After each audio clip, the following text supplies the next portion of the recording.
Саламатсыздар, урматтуу мекендештер. Мен бул жанакы жогорку кеңештеги талкууга көңүл бурайын деп калдым эле. Ичим аябай момундай каным чуркап башыма чейин жетип кетти. Бул депутат Гүлшат деген айым дегенден да коркуп атам ошо катындан. Ачык эле айтайынчы, катын деп. Бул кыргыз элинин душманы болуп атпайбы? Ушу же кыргызча билбесе, кантип алган, кайсы партия алган буну?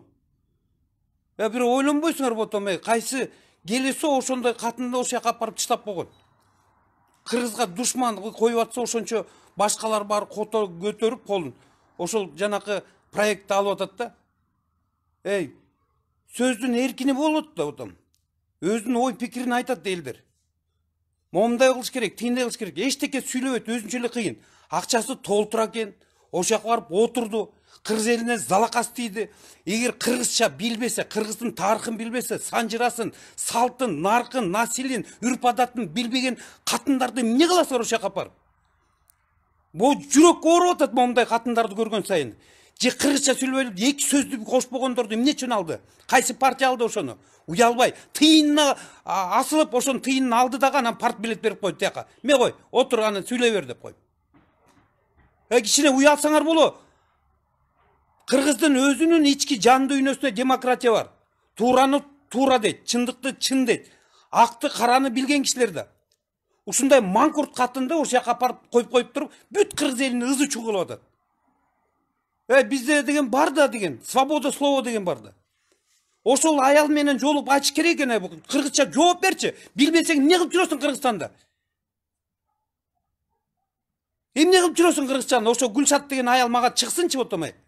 Уят эмеспи? Күйөөсү каякта? Күйөөсү үйрөттү эле бияка. Же күйөөсү башка улуттан болсо, ошо улуттун тили менен сүйлөп кетпей башка жака. Эмне үчүн парламентке ушу кыргыз тилин, ушу Манас атабыздын түп көзөгүн, тарыхын, санжыраларды билбеген аялдар барып отуруп бизди башкарыш керек?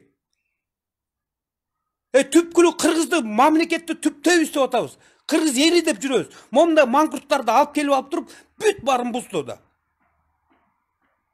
Карачы, парламентте 5-6 эле киши элдин камын коргоп ошол жерде жанталашып атат, калганы отурат, дудуктай болуп отурат да, колдорун көтөрүп коюп ошону алыш керек деп. Бул уят нерсе деп отом. Жана Гүлшат деген аял каяктан келген көрбөптүрүз деп отом. Бир суроонун бирөөсү айтса, кайсы айтып, бул күйөөсүн месин чагып бүткөн болсо керек, та деп берип.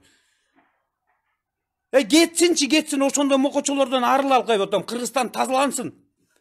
Жаңы жаш улан кыргыздар келсин, жаш канча деген акылдуу жигиттерибиз, кыздарыбыз бар.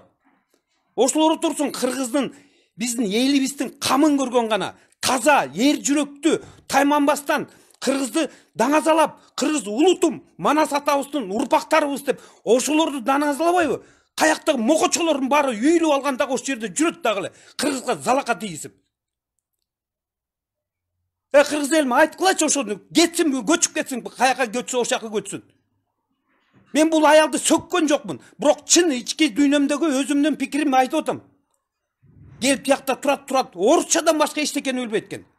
Анан мен бир карындашым ооруп калды, анан давлениеси көтөрдү деп. Бүт элдин баарынын давлениесин көтөрдүңөр силер.